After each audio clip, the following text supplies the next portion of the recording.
안녕하세요. 사연살롱이에요. 오늘의 사연입니다. 저는 30대 평범한 직장인인 여자입니다. 아직도 생각하면 화가 치밀어 오르지만 혹시 몰라 여러분도 도움되시라고 글을 올리게 되었습니다. 저는 작년에 좋지 않은 일이 있어서 그냥 살아가기 위한 최소한의 생활만 하며 친구들과의 만남도 거의 않고 집에서만 지냈습니다. 심리적으로 많이 지쳐있는 상태였으며 그렇게 거의 1년 정도가 돼갈 무렵 10월쯤에 15년지기 절친의 연락이 왔어요. 그 전에도 그 친구는 한 번씩 만났었지만 그때부터 그 친구를 좀 자주 만났습니다. 11월 초쯤 그 친구랑 일 끝나고 만나기로 했는데 제가 일이 조금 빨리 끝나 그 친구에게 연락을 했어요. 그랬더니 자기가 아는 언니가 문화센터처럼 운영되고 있는 카페에서 일하는데 그 언니와 잠시 만나려고 했더라고요. 이왕 빨리 나온 거 같이 보고 인사하고 우리끼리 다시 나가자고 하길래 당연히 알았다고 했습니다. 나중에 생각해보니 여기서부터가 시작이었던 것 같아요. 같이 그곳을 갔어요. 그 언니라는 분이 정말 친근하게 계속 말을 걸어주고 하더라고요. 이런저런 얘기를 하게 되었죠. 마치 자신의 어릴 때를 보는 것 같고 안쓰럽다고 하면서 정말 유명한 명리학 보시는 분이 계시는데 그분한테 부탁해 놓을 테니 제 절친과 같이 명리를 한번 봐보라며 생년월일을 물어봤었습니다. 본인이 말해 놓을 테니 날 잡고 보라면서요. 원래 점, 사주 이런 거 안 믿고 잘 가지도 않는데 그렇게 힘든 시기를 겪어보니 명리는 점도 아니고 사주 그런 개념이 아니라 한번 봐보라고 하더라고요. 그런 도움이 고마워 감사하다고 하고 며칠 뒤 그 명리학을 봐주시는 분을 친구와 함께 만났습니다. 근데 돈을 받고 해주는 게 아니라 같은 업계에 소문나면 서로 안 좋다고 주변에 말을 하지 말라고 하더라고요. 어쨌든 친구랑 며칠 뒤에 이 명리학 해주시는 분을 만났는데 시간이 안 돼서 한두 번은 만나야 할 것 같다고 했어요. 처음에는 친구랑 같은 방에서 셋이 얘기를 했는데 저에 대해서 생각보다 너무 잘 맞췄고 친구에 대해서도 너무 신기하게 잘 맞추는 겁니다. 시간이 없으셔서 다음 주에 한 번 더 보자고 해서 만났어요. 그때는 친구랑 저랑 따로따로 보고 얘기를 해줬고요. 그때 저한테 같이 온 제 절친이 저에게 도움이 많이 되니까 같이 다니면 좋을 거고 둘이 상생하는 관계라고 정말 좋은 친구 관계라고 했습니다. 그러면서 저에게 천살과 관련된 얘기를 하면서 종교를 가져봐도 좋을 것 같다고 했어요. 종교 이야기를 해서 제가 원래 무교인데 어떤 종교를 말하냐고 물었어요. 천주교든 기독교든 불교든 잡신만 아니면 된다고 해서 그때까지도 별다른 생각이 없었어요. 그러면서 올해 안에 귀인이 나타날 거라 하길래 제가 어떤 귀인이요? 그랬더니 흰 옷을 입은 책을 읽어주는 분이라고 그러더라고요. 그래서 제가 그럼 남자인지 여자인지 아냐고 했는데 웃으면서 동성일 거예요 이럽니다. 그래서 제가 웃으면서 너무 디테일하게 말하니까 정말 소름인데요? 이러곤 별 관심 없었어요. 그냥 그때까지는 명리까지 봐주게 할 수 있었던 친구한테 고맙다 했죠. 친구랑 서로 이런저런 이야기 하다가 귀인 이야기도 하다 헤어졌어요. 2주 뒤에 친구가 보자 해서 또 만났습니다. 친구 집 앞에 있는 카페를 가자고 하길래 갔어요. 여기서부터 이제 우연을 가장한 만남들이 시작됩니다. 친구랑 카페에 있는데 한 8개월 전쯤에 친구랑 저랑 술 마실 때 근처에 아는 언니를 소개시켜 준 적이 있어요. 그 언니가 카페로 들어오면서 니네 여기서 뭐해?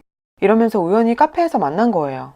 자기가 아는 교수님을 만나기로 했다면서 기다린다는데 기다리면서 저희 자리에서 계속 같이 얘기를 했습니다. 그러다가 그 교수님이라는 분이 오셨어요. 옷이 위에서부터 아래까지 흰 옷을 입고 계시더라고요. 순간 친구를 봤는데 친구도 놀라서 눈이 커졌었어요. 책도 종교책을 들고 있었고요. 그래서 순간 또 소름이 돋았죠. 진짜 바보 같지만 전혀 의심이 들지 않았어요. 여기까지 의심할 수도 없었고 제 15년 절친이 같이 있었기 때문에 정말 1도 의심하지 않고 우연치고는 너무 신기하다 이렇게만 생각했습니다. 그 교수님이 왔는데 그 언니랑 따로 가서 이야기를 하는 게 아니고 자꾸 우리 자리에서 이야기를 하는 거예요.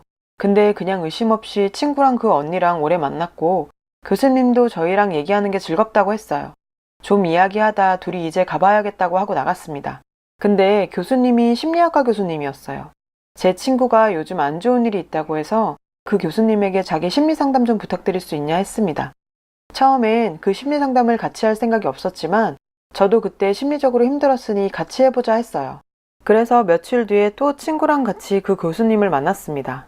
그때 했던 게 나무, 집, 뱀, 사람, 해, 달, 호수 등등 그림 그리기와 또 무슨 성격 관련해서 한 것 같은데 그때 결과는 다시 만나서 얘기해주겠다 하고 헤어지고 며칠 뒤 또 만났어요. 그때는 이제 여기까지만 만나고 더 이상 그분을 볼 일이 없다 생각했죠. 만나서 결과와 이런저런 것들을 얘기하면서 둘 다 마음에 상처가 많다면서 심리치료 중에서 경서, 그러니까 성경이죠. 그걸 가지고 하는 방법이 있는데 해볼 거냐고 물었어요. 아무나 할 수 없는 거라면서 도움이 돼주고 싶다고. 경서가 뭐 유교, 불교, 성경 다양하지만 성경이 더 많이 알려져 있고 종교적으로 하는 게 아니라 그냥 이 경서를 통해 본인들이 얼마나 소중한지 알게 해주는 프로그램이라고 설명합니다. 영성지능 SQ랑 이런저런 얘기를 하면서 한번 해보겠냐고 물어보더라고요.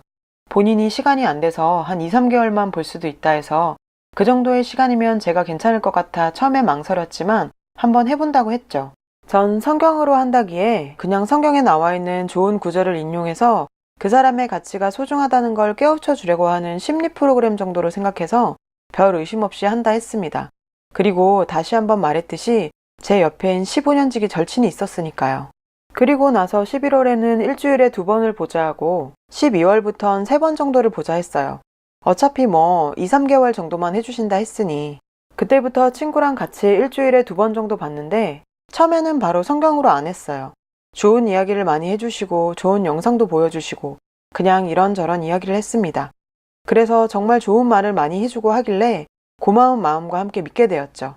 12월 초쯤에 이제 본격적으로 성경으로 해보자며 고마우면 밥이나 사 장난식으로 말하시길래 제가 먼저 감사하니 밥 사드린다고 했고 친구랑 같이 그 교수님 계시는 주변에 밥집 가서 밥을 먹었습니다.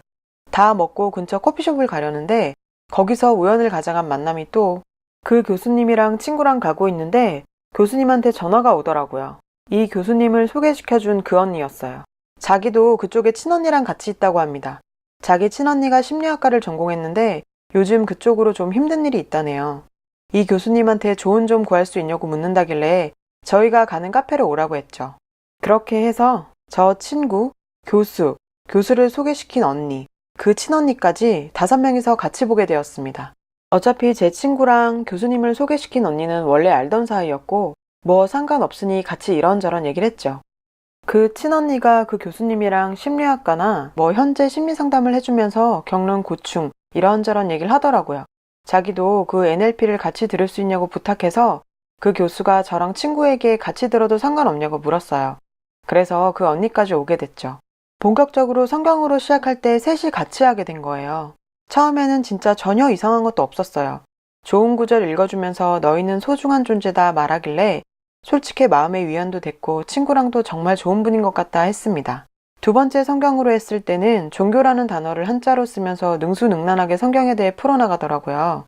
인문학 같은 거 해주면서 유교, 불교, 기독교 있는데 누가 어쩌고 저자고 이런 것까지 설명하면서 3번째 정도 들었을 때 어느 순간부터 성경은 하나님, 즉 신이 저자이며 대피를 한 자들이 사도선지인데 35명이라 어쩌고 저쩌고 전도하는 느낌이 강하게 들더라고요. 그 교수님 집 앞에서 셋이 이런저런 얘기를 했는데 제 친구도 그렇고 그 언니도 그렇고 일단 더 들어보고 아닌 것 같으면 그만두겠다고 저는 무교라 성경을 잘 모르니 이상한 점을 알려달라 했죠. 그리고 같이 제 차를 타고 친구를 집에 데려다 주면서 의심 가는 부분을 몇 개 말했습니다. 그랬더니 친구는 자기는 자기가 판단해 보겠다며 아직 이상한 것이 없었다고 했어요. 그 교수가 이상한 말을 하면 자기가 먼저 안 한다고 말하겠다고 하고 나니 저는 또 거기서 의심을 접었습니다. 근데 정말 신기한 게 그 다음날 가면 제가 친구에게 의심스럽게 말했던 부분을 그 교수가 정말 자연스럽게 술술 말하는 겁니다. 정말 우연히 그 말이 나온 것처럼 해서요. 그래서 제가 친구에게 집에 갈 때 저 교수 나한테 도청장치 달았나? 내가 말하지도 않았는데 어떻게 알지? 이랬어요. 친구는 뭐 심리상담 해주면 공통적으로 궁금한 부분이 있으니까 그런 거겠지? 이래서 진짜 또 바보같이 의심을 안 했습니다. 저도 진짜 심리적으로 많이 약해 있었던 것 같습니다. 원래 의심이 많은 성격인데. 그리고 이걸 시작했을 때 그 교수라는 사람이 인터넷 믿지 말라고 검색해보지 말라고 하더군요. 가족들이나 남친한테 지금은 말하지 말고 좀 지나면 말하라고 했어요. 이유는 아무리 심리상담이지만 경서로 한다고 하면 사람들이 일단 의심부터 하고 오해한다면서요. 그러면서 좀 더 해주고 싶다고 길면 1년까지도 걸린다 하더라고요. 어차피 그렇게 할 생각도 없었고 딱 말한 기간까지만 할 생각이었습니다. 그 교수라는 사람한테 부담드리기도 싫었고요. 어느 날 제가 술 먹고 우연히 가족들에게 말했고 사실 남친은 처음에 심리상담부터 지금까지 얘기했을 때 별로 의심 가는 부분이 없다고 했어요. 근데 엄마랑 오빠는 뭔가 이상하다며 하지 말라 말렸어요. 전 힘들 때 우연히 친구를 통해 알게 된 분이 해주시는 거라며 울면서 싸우기까지 했습니다. 제가 하는 거 안 믿어준다며. 진짜 그날 저희 친오빠 멱살까지 잡을 뻔. 그날 서러워서 많이 울고 인터넷에 검색을 했습니다. NLP 성경부터 검색했는데 여기서 의심을 시작하기 시작했어요. 친구한테 새벽에 카톡을 캡처해서 보내면서 이상하다고 했습니다. 친구는 또 계속 자기가 들어보고 판단하겠다 시전하며 저한테는 알아서 하라고 하더군요. 제가 다음날 가는 날이었는데 그날 감기가 심하게 걸려 아파서 오전에 그 교수에게 못 간다고 전화했어요. 저는 당연히 제가 안 가면 그 언니랑 친구 둘이 할 줄 알았는데 제가 안 간다고 취소가 됐다고 하더라고요. 여기서부터 점점 더 이상하다고 생각이 들었습니다. 일 끝나고 일주일에 3번 참석하는 것도 힘들고 심리 상담을 해줘도 심적으로 위안이 되지 않았어요. 더 스트레스 받는 것 같아서 그 교수에게 전화를 했습니다.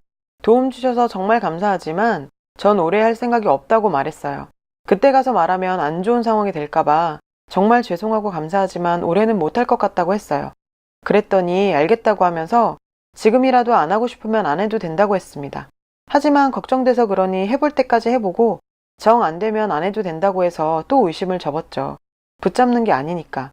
그래도 일단 다음 달까지만 한다고 말했어요. 그 뒤에 몸이 많이 좋아져서 다시 만났는데 연말 계획을 물어보더군요. 마지막 주에 회사 회식도 있고 선약도 있어서 그 주만 하루밖에 못 나온다고 했어요. 그랬더니 성경을 일주일에 한 번 들을 게 아니라며 평일에 하루밖에 안 되면 주말이라도 하루 잡아서 해주겠다고 강조했어요. 거절을 수십 번 하고 나서야 집에 갈 수 있었어요. 그날 이후로 의심이 점점 커져서 인터넷 검색을 하는데 검색하다 보니 연관 검색어에 신천지라는 것이 보였어요. 그때부터 신천지 전도 방법, 포교 방법을 네이버, 유튜브, 구글 등에 엄청나게 검색을 해봤습니다. 사실 제가 몇 번 의심을 했었음에도 의심을 접었었던 이유가 이 모든 과정들이 일어나려면 그 중심엔 제 15년지기 친구가 있어야 했기 때문이었어요. 그 의심이 확신이 들 때는 제 친구가 그 신천지의 일원이라는 걸 깨달았을 때였어요. 근데 그건 생각하기도 싫었고 믿기도 싫었습니다. 하지만 검색을 하면서 그 의심이 점점 확신이 되었어요. 결정적으로 100% 확신이 들었던 건 신천지 포교 방법이랑 관련 영상이었어요. 신천지에서 잎사귀라는 역할이 있는데 그게 100% 제 친구 역할과 일치했습니다. 보고책에도 있었는데 제 친구가 그 교수에게 다 보고했던 것 같더라고요. 의심이 확신이 되는 순간 친구한테 말했어요. 다음날 친구는 자기도 그걸 보고 검색을 했는데 신천지 뭐 이런 거 연관 검색어 뜨고 해서 봤다고 합니다. 그러면서 신천지 맞는 것 같기도 하다며 동조하더라고요. 그래서 제가 이거 안 해야겠다고 말했더니 제 친구는 또 그 사람들 이야기 들어보고 판단하겠다고 말합니다. 여기서 중요한 게 잎사귀들은 끌어들이려는 사람이 의심하면 자기는 들어보고 판단하겠다고 말한답니다. 그리고 이상하면 자기가 먼저 나가겠다고 강조합니다. 이런 것도 다 세뇌교육 받는 과정 중 하나라고 해요. 만약 신천지라고 걸렸을 때는 울면서 연기까지 하라고 시킨다네요. 저는 그래서 친구에게 나중에 너 아니지? 물었어요. 자기는 아니라고 해서 제가 그래 당연히 아니니 해줬어요. 믿고 싶지 않다고. 그럼 네 주변 사람이 신천지일 확률이 높은데 너랑 나랑 끌어들이려고 한 거다. 그럼 찾아서 깽판 쳐버릴까? 이랬더니 누군지 어떻게 찾냐며 그냥 우리 둘 다 당한 거니까 여기서 있자 이런 식으로 말하더라고요. 그때부터 제가 욕하면서 왜 못 찾냐고 너랑 나랑 3개월 전부터 만난 카페 언니부터 시작해서 그 교수까지 제가 다 얘기했어요. 우리를 속인 사람이 카페 언니일까 아니면 소장일까 교수일까 아님 이 인간들이 다 한 통속일까 물었어요. 그리고 친구에게 너 진짜 아니지? 하고 물었고요. 그때 진짜 이상했던 게 친한 친구나 소중한 사람이 어떤 일을 내가 안 했는데 의심을 하면 전 미쳐 돌아버릴 것 같고 눈물 날 것 같고 왜 의심하냐고 난리쳤을 텐데 너무 침착하더라고요. 우리 같이 당한 거 아니냐면서. 그러면서 저한테 그래도 도움을 준 교수니 문자로만 그만하자고 하지 말고 만나서 같이 이야기를 들어보고 그만두자 하더라고요. 그래서 제가 예의? 멱살 안 잡는 것만으로도 다행으로 알아. 넌 너한테 사기치려고 한 인간들한테도 예의 지킬 거냐? 했더니 그거랑 다른 거 아니냐고 합니다. 진짜 여기서 100% 확신을 가지게 됐어요. 제 친구도 신천지였다는 걸요. 제가 욕하면서 너 지금 하는 행동이 진짜 의심스럽고 네가 이러니까 내가 더 의심을 하게 된다고. 내가 지금 열받고 다 죽여버리고 싶은 거 참고 있으니까 그만 보자 했어요. 이거 말고도 진짜 할 말이 더 많은데 너무너무 글이 길어질 것 같아서 그만 정리할게요. 어쨌든 제 친구는 잎사귀 역할인 것 같았고요. 저 하나 끌어들이려고 6명에서 작전을 짜고 판을 짜서 사기판을 만들어서 거짓말을 밥 먹듯이 하며 끌어들이려 했던 사실에 화가 치밀어 올랐죠. 의심하기 싫었던 제 친구가 거기에 관련돼 있다는 생각과 그동안 저를 보며 했던 연기들을 생각하며 친구가 배신감에 치를 떨었어요. 천연덕스럽게 거짓말하면서 연기했던 모습 생각하면 무섭기까지 하더라고요. 죽을 만큼 힘든 사람 심리 이용해서 사람 마음 농락하고 15년 된 친구한테 사기쳐가면서 판 짜면서 사람 끌어들이는데 이게 제정신들입니까? 저도 정말 제 자신이 시간 쓰고 돈 쓰며 당한 게 한심스럽습니다. 심리가 그만큼 약해져 있을 때 누구든 안 당한다고 할 수 없습니다. 다들 조심하세요. 가족으로 위로가 되지 않는다면 정식으로 상담센터를 직접 방문해 보시는 게 좋을 것 같아요. 긴 글 읽어주셔서 감사합니다. 여러분, 사연과 댓글에 응원과 현명한 조언 부탁드려요. 좋아요와 구독은 저에게 큰 힘이 됩니다. 오늘도 좋은 일 가득하세요.